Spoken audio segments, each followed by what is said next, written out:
สิ่งที่เป็นตาย่านบ่เป็นความแก่แต่มันคือการเฒ่าไปเป็นคนในแบบที่เฮาบ่อยากเป็นต่างหากตอนนี้เฮาใช้ชีวิตกันแนวใดนี่แหละเฮากำลังสร้างอนาคตของตัวเองอยู่ลองหันมาเบิ่งตัวเองว่าเฮามีชีวิตเพื่อก้าวไปเป็นไผในอนาคตข้างหน้าเวลาที่แนมคนเฒ่าหอบโตหลายๆคนเคยได้สังเกตอยู่บ่ว่าบางคนมีความสุขมีรอยยิ้มมีความสดใสบางคนก็ใจดีเนาะมีผู้คนแวดล้อมแต่กับบางคนก็น่าสงสารสุดๆเลยจับผิดไปทุกเรื่องงุดงิดไปทุกอย่างบางคนก็เดียวดายสุดๆเลยแล้วก็ลองกลับมาสังเกตที่ตัวเฮาถ้าเฮาก็เป็นคนที่มักคิดลบคนหนึ่งแน่นอนว่าหมู่เพื่อนและคนรอบตัวจะค่อยๆหายไป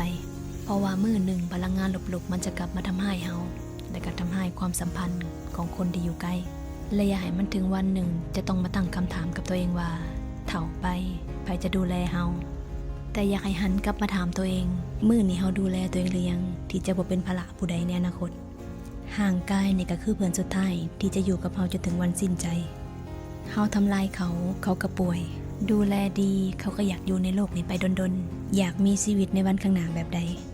เฮาต้องตั้งใจดูแลเขาตั้งแต่มื้อนี้เลยอย่าปล่อยห่างกายเสื่อมวัย